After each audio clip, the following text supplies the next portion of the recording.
It was a bloody weekend in Trinidad and Tobago with at least 3 murders recorded.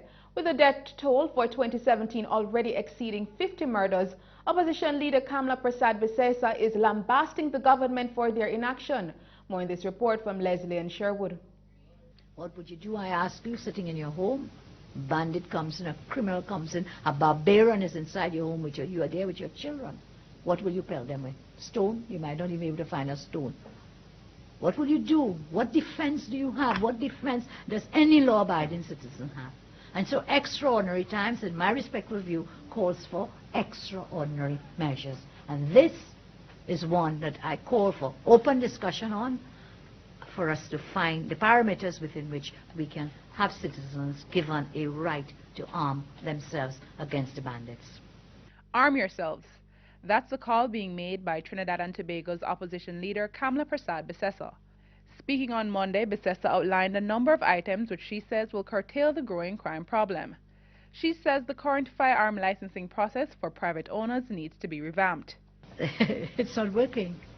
I have a member, well, I will not want to disclose his privacy issues, but one member here told us, look, since 2005 they applied, and to date nothing has happened. And there will be many others with the same stories. In addition, she says women need to be given the right to carry pepper spray. There needs to be a resumption of bipartisan talks on crime and the convening of an extraordinary sitting of Parliament to address the murder spike right away. Prasad Bisesa says it's also time for the government to revisit the hanging bill and the death penalty. It is totally hypocritical for the Attorney General today to be reported to have said his hands are tied. Privy Council has tied him up. The court's tying him up. You've been there for 17 months. We spoke to you last year, September, about this bill.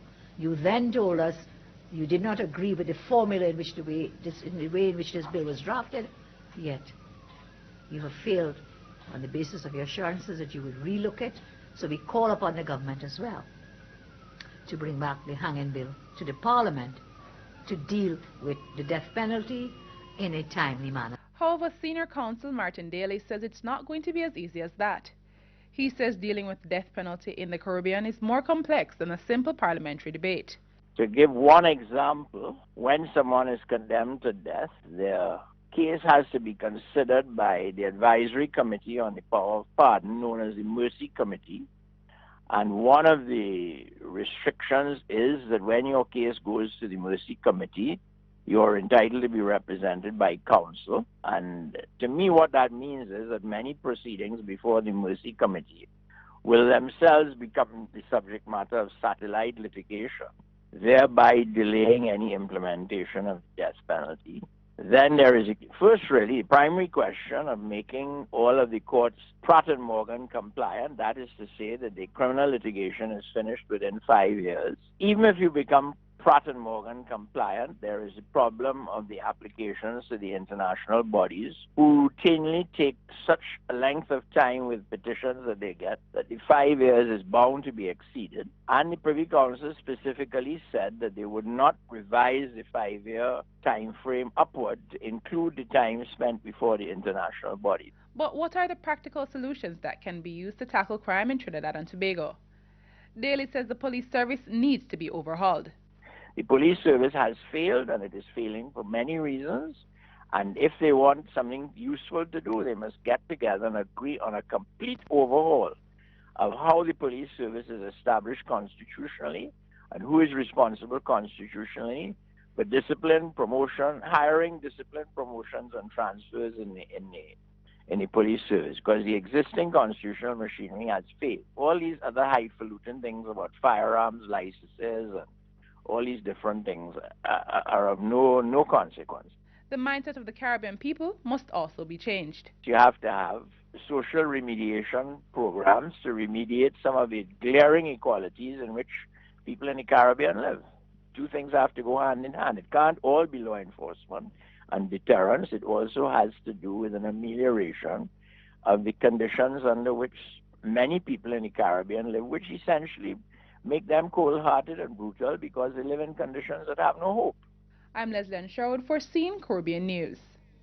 Still in news from Trinidad and Tobago, that's not good enough.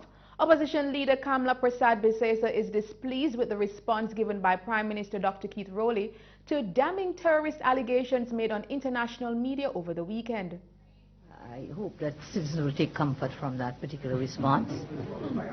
I am not sure if the long collaborative effort by the US, between the US and Trinidad and Tobago is sufficient. I would have thought the statement would have gone further in giving comfort to Trinidad and Tobago citizens on the threat from terrorism. So, yes, I called for a statement, and now the statement has come. I'm saying I hope people take comfort. I don't take comfort from that statement. Over the weekend, a guest on an MSNBC show, Malcolm Nance, in response to Donald Trump's Muslim ban, said that, quote, ISIS has dozens of members from Brazil or Trinidad or the Bahamas who have more terrorist members than any of those other countries, end quote. At the start of the press conference on Monday, Mrs. Prasad-Bisesa lambasted the Trinidad government for allowing this statement to go unchallenged. She cites that after the interview, Bahamian Prime Minister Perry Christie had immediately renounced the claims and sought a retraction of that statement. However, by the end of the conference on Monday afternoon, the Trinidad and Tobago Prime Minister's office issued a media release saying, quote, Mr. Nance's broad and simplistic statement is not supported by fact and ignores the robust and substantial national security cooperative partnership between Trinidad and Tobago and the United States, end quote. A retraction of the statement, however, was not requested.